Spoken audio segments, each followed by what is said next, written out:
Hi students, जय श्री कृष्णा, राधे राधे। मैं Manish Kumar Gupta Shri Vishwanath inter college Kalan के यूट्यूब चैनल में आप लोगों का स्वागत है।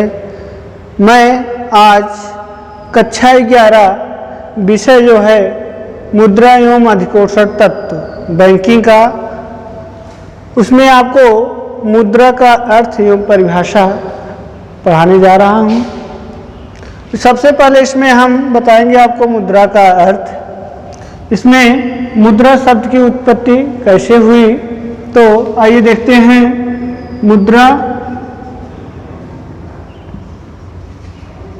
मुद्रा की उत्पत्ति। ओरिजिन ऑफ मनी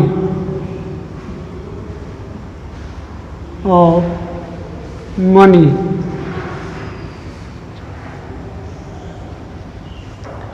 मुद्रा शब्द की उत्पत्ति,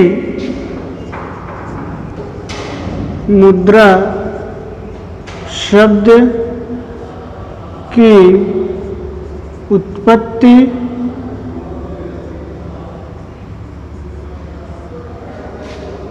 संस्कृत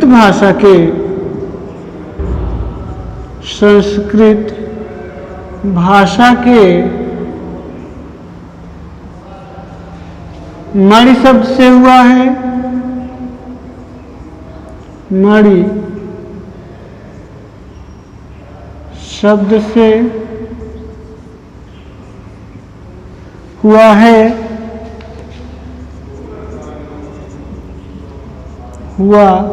है जिसका शाब्दिक अर्थ है,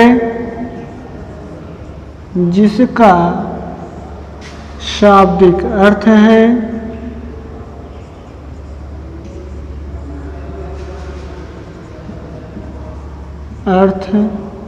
है मूल्यवान पदार्थ, मूल्यवान पदार्थ या रत्न।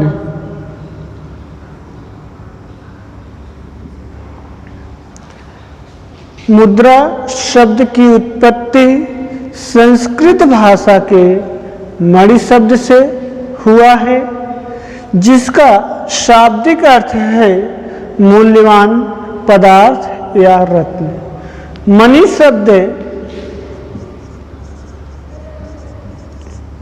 शब्द लैटिन भाषा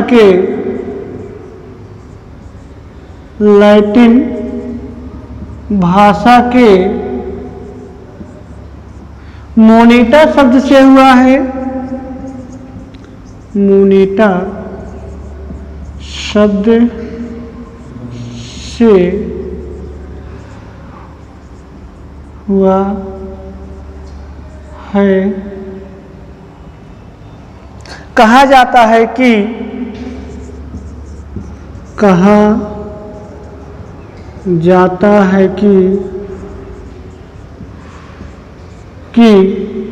रोम में देवी जूनो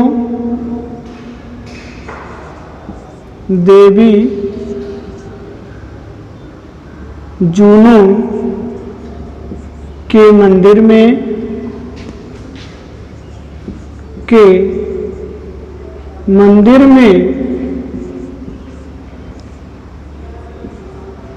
मुद्रा ढलाई का कार्य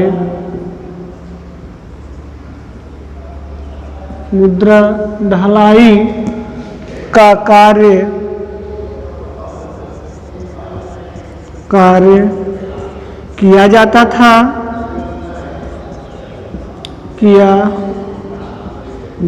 था।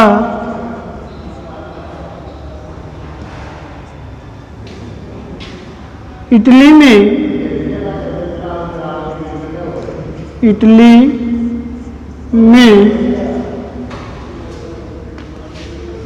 देवी जूनो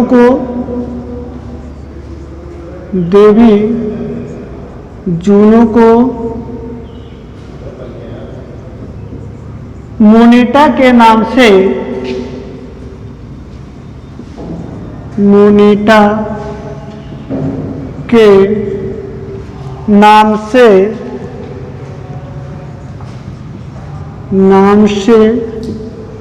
पुकारते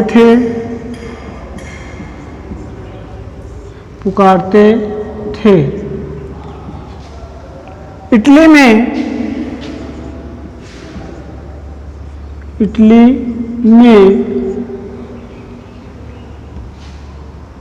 देवी जूनो को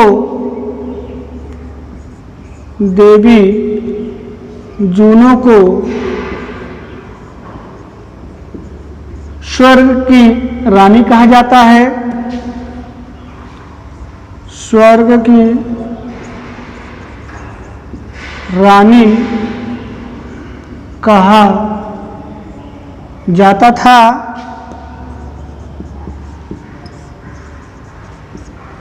इसलिए कुछ व्यक्तियों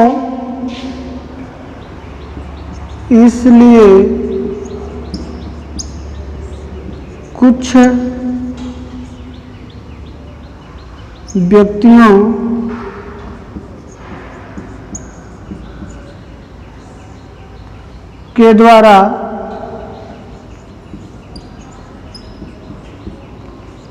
स्वर्गीय आनंद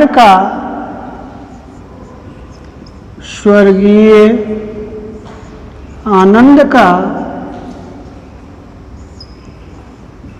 प्रतीक माना जाता है। प्रतीक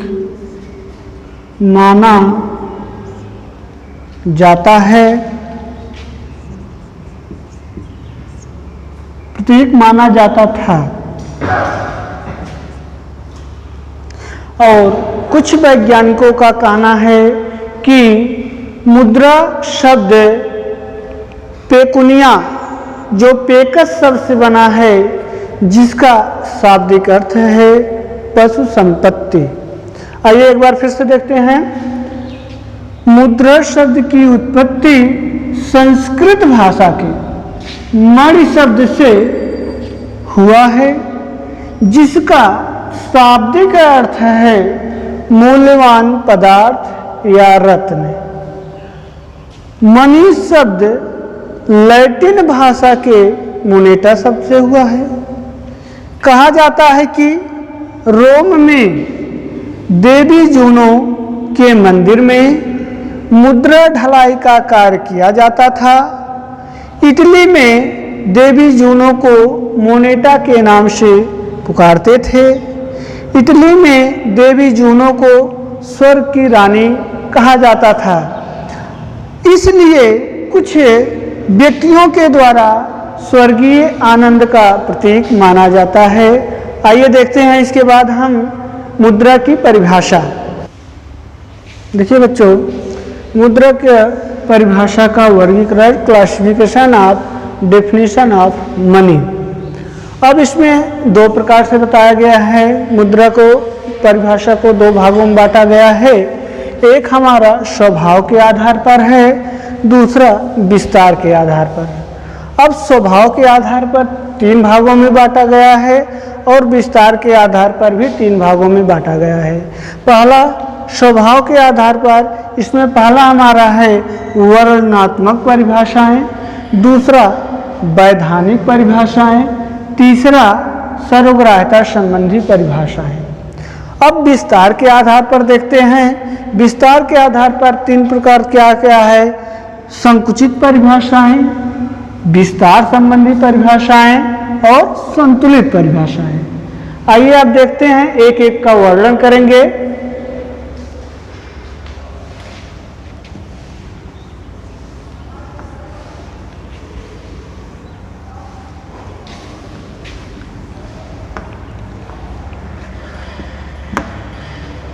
सबसे पहले स्वभाव के आधार पर पहला हमारा इसमें वर्णनात्मक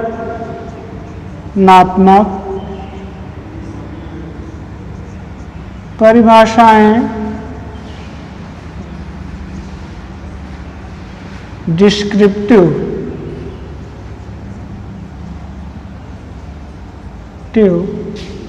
डेफिनेशन।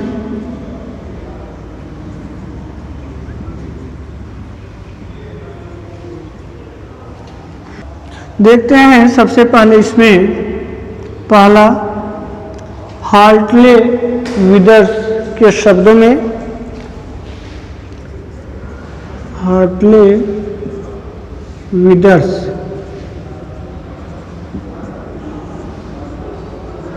के शब्दों में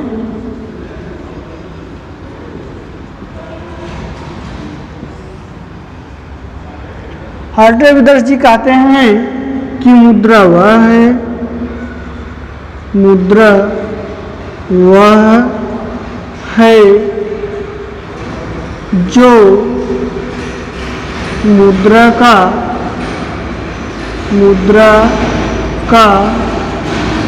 कार्य करे। मुद्रा वह है जो मुद्रा का कार्य करे। इसका मतलब यह हुआ कि इसमें हमारे शाख मुद्रा, पत्र मुद्रा, धातु मुद्रा, सभी मुद्राओं को इसमें सम्मिलित किया गया है कि जो भी हमारे वस्तुओं को क्रय करने संबंधी, चाहे हमारा शाख मुद्रा का प्रयोग किया जाए, चाहे हमारा धातु मुद्रा का प्रयोग किया जाए, चाहे पत्र मुद्रा का प्रयोग किया जाए, वह मुद्रा कहलाएगा। क्रय ताकि उसमें क्रय शक्ति हो, इसीलिए हार्टले विदर्स जी ने कहा मुद्रा वह है जो मुद्रा का कार्य करे। अब आते हैं दूसरा परिभाषा देखते हैं, टैशकार्ट जी क्या कहते हैं। टैशकार्ट के अनुसार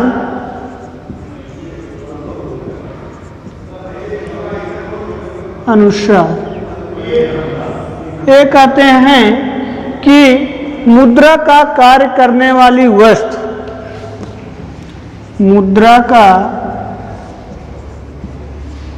कार्य करने वाली वस्तु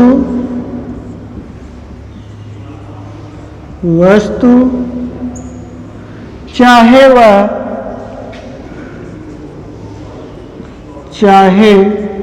वह धातु का सिक्का,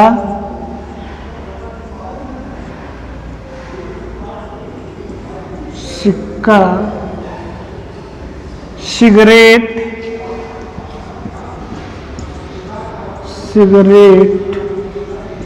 या सीपियों की माला,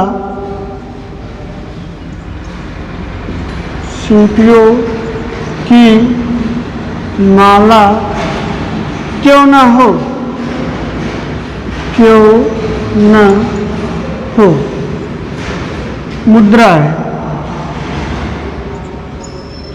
मुद्रा है। कि इसमें धातु की मुद्रा भी सम्मिलित है। सिगरेट या सीपियों की माला, जो सीप मोती होता है हमारा, उसको भी क्या किया है, मुद्रा के रूप में सम्मिलित किए हुए हैं। ठीक, इसीलिए टैशकार्ट जी कहे कि मुद्रा का कार्य करने वाली वस्तु, जो भी वस्तु मुद्रा के रूप में कार्य करेगी उसको मुद्रा मान लिया गया है, चाहे वह धातु का सिक्का, सिगरेट या सीपियों की माला क्यों न हो, मुद्रा है। अब आइए देखते हैं दूसरा परिभाषा, वैधानिक परिभाषाएं। वैधानिक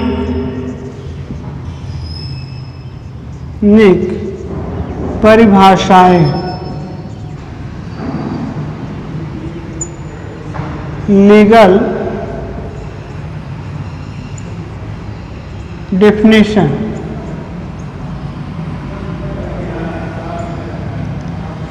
लीगल डेफिनेशन में यह बताया गया है, प्रोफेसर नैब जी ने कहा, नैब के अनुसार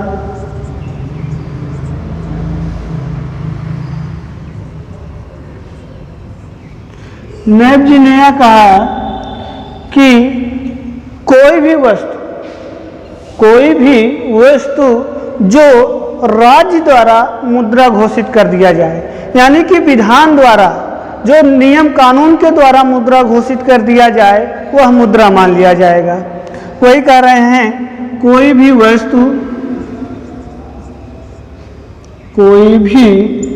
वस्तु जो राज्य द्वारा मुद्रा घोषित कर दिया जाए, मुद्रा घोषित कर दिया जाए,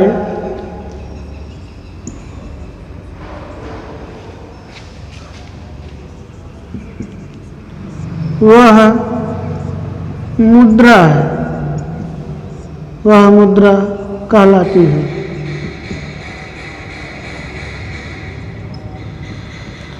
इनका कहने का मतलब यह है कि जो भी मुद्रा नियम कानून के द्वारा, विधान के द्वारा किसी भी वस्तु को अगर मुद्रा घोषित कर दिया जाए तो वह मुद्रा के रूप में स्वीकार किया जाएगा।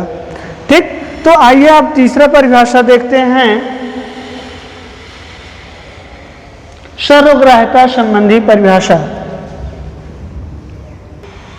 तो आइए देखते हैं तीसरा जो है सर्वग्राह्यता संबंधी परिभाषा, general acceptability definition. General acceptability में है हमारा सबसे पहले सेलिगमैन जी क्या कहते हैं कि मुद्रा वह है जो जिसे सर्वग्राह्यता प्राप्त है, यानी कि मुद्रा वही वस्तु होनी चाहिए जिसे सभी लोग आसानी से स्वीकार कर ले। तो देखते हैं इसमें सेलिगमैन के अनुसार, सेलिगमैन के अनुसार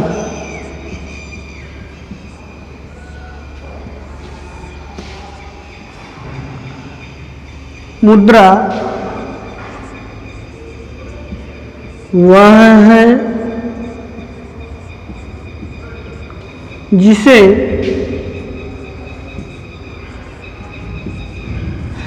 सर्वग्राह्यता प्राप्त है, सर्वग्राह्यता प्राप्त है। इसका मतलब आपको बता ही दिए हैं कि मुद्रा वह है जो जिसे सामान्य रूप से सभी व्यक्तियों द्वारा आसानी से स्वीकार कर लिया जाए, तो वही क्या है, हमारा मुद्रा है। देखिए बच्चों, आपको स्वभाव के आधार पर मुद्रा की परिभाषा बताया गया था। अब उसके बाद दूसरा परिभाषा हमारा है विस्तार के आधार पर परिभाषा। विस्तार के आधार पर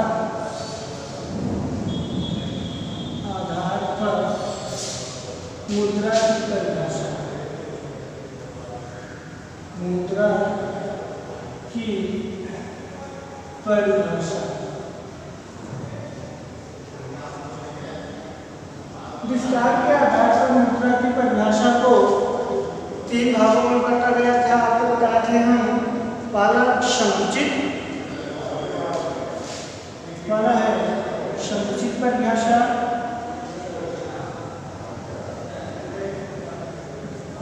संकुचित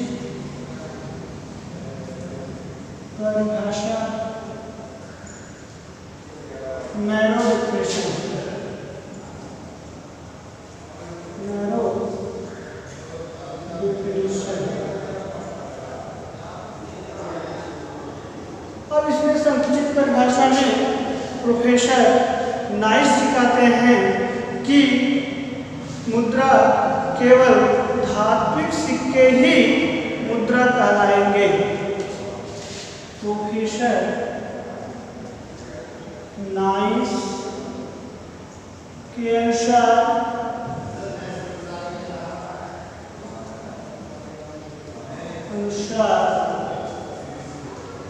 मुद्रा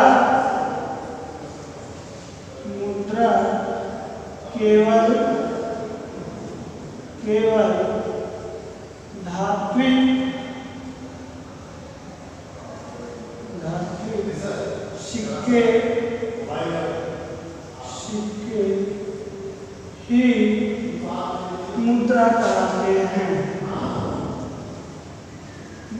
मुद्रा कहलाती है। प्रोफेसर नाश का कहना है कि केवल धात्विक सिक्के ही यानी धातु से बने सिक्के ही क्या कहलाएंगे, हमारे मुद्रा कहलाएंगे। इसके अंतर्गत न तो पत्र मुद्रा को शामिल किए हैं, न तो शाक मुद्रा को शामिल किए हुए हैं। ठीक, तो ये सिर्फ केवल धातु को ही मतलब इस मुद्रा में शामिल किए हुए हैं, इसलिए यह परिभाषा हमारा संकुचित है न कि विस्तृत है। ठीक, अब आप यहाँ देखते हैं दूसरा परिभाषा हम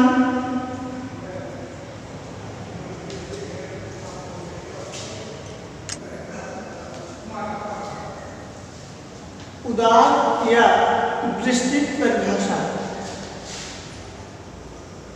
उदार या विस्तृत परिभाषा।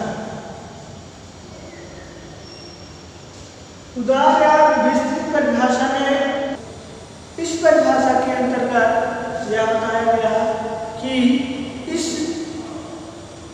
परिभाषा में शाक मुद्रा, पत्र मुद्रा, धातु मुद्रा सभी को इसमें शामिल किया गया था। उसी प्रकार जैसे वर्णनात्मक परिभाषा में यह बताया गया था कि उसमें हार्टवेगर जी ने कहा कि मुद्रा वह है जो मुद्रा का कार्य है, वो सेम हार्टवेगर जी यहाँ पर भी वही परिभाषा बताए हुए हैं कि मुद्रा वह है जो मुद्रा का कार्य करे।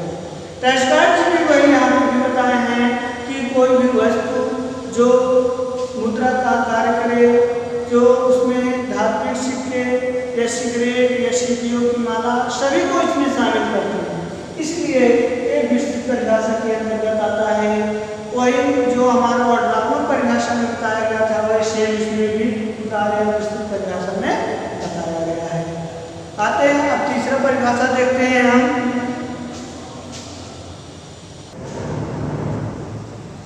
आइए देखते हैं तीसरी परिभाषा, संतुलित परिभाषा, बैलेंस डेफिनेशन। पहले के शब्दों में कहा जाता है कि मुद्रा ऐसी कोई भी वस्तु है, मुद्रा ऐसी कोई भी वस्तु है जिसका विनिमय के माध्यम के रूप में स्वतंत्रता पूर्वक हस्तांतरण होता है तथा जो ऋणों के अंतिम भुगतान में सामान्य रूप से ग्रहण की जाती है। अर्थात मुद्रा ऐसी वस्तु है जिनका किसी वस्तु को क्रय करने के संबंध में देते हैं, उसके बदले में कोई वस्तु लेते हैं, यानी विनिमय के माध्यम के रूप में एक प्रकार से अदला बदली हुआ। हम मुद्रा को दिए, उसके बदले कोई वस्तु लिए, स्वतंत्रता पूर्वक, यानी उसमें स्वतंत्रता पूर्वक किया जाएगा, न कि जोर जबरदस्ती के द्वारा, दबाव के द्वारा, ऐसा कोई नहीं। स्वतंत्रता पूर्वक सभी लोग स्वतंत्र है, वो स्वेच्छा से ही स्वीकार। ठीक, स्वतंत्रता पूर्वक हस्तांतरण होता है, यानी एक दूसरे से अदला बदली होता है तथा जो ऋणों के अंतिम भुगतान में सामान्य रूप से ग्रहण की जाती है। यानी कि अगर हमको ऋण का भुगतान भी करना है तो क्या करेंगे, हम सामान्य रूप से उस मुद्रा को दे देंगे, अगला व्यक्ति वह स्वेच्छा से स्वीकार कर लेगा। तो क्यों स्वीकार कर लेगा, क्योंकि उसको मुद्रा घोषित किया गया और सभी लोग उसको स्वीकार किए। जैसे इसमें आपको बताए थे सर्वग्राह्यता संबंधी परिभाषा में सेलिगमैन जी ने बताया और मार्शल जी ने बताया था कि मुद्रा वह है जिसे सर्वग्राह्यता प्राप्त है, यानी कि मुद्रा वही है जिसे सभी लोग स्वीकार किए हैं। वही सेम परिभाषा, संतुलित परिभाषा यहाँ पर भी बताया गया है कि मुद्रा वही है जिसे सभी लोग आसानी से स्वीकार करें।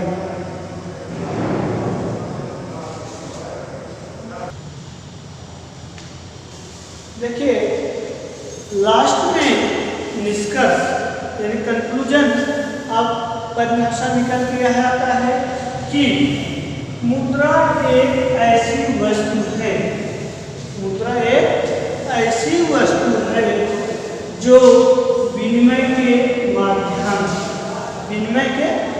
यानी कि एक वस्तु से दूसरे वस्तु को अदल बदल सकते हैं इस मुद्रा के माध्यम से, जो मुद्रा जिस वस्तु को मुद्रा घोषित किया गया है।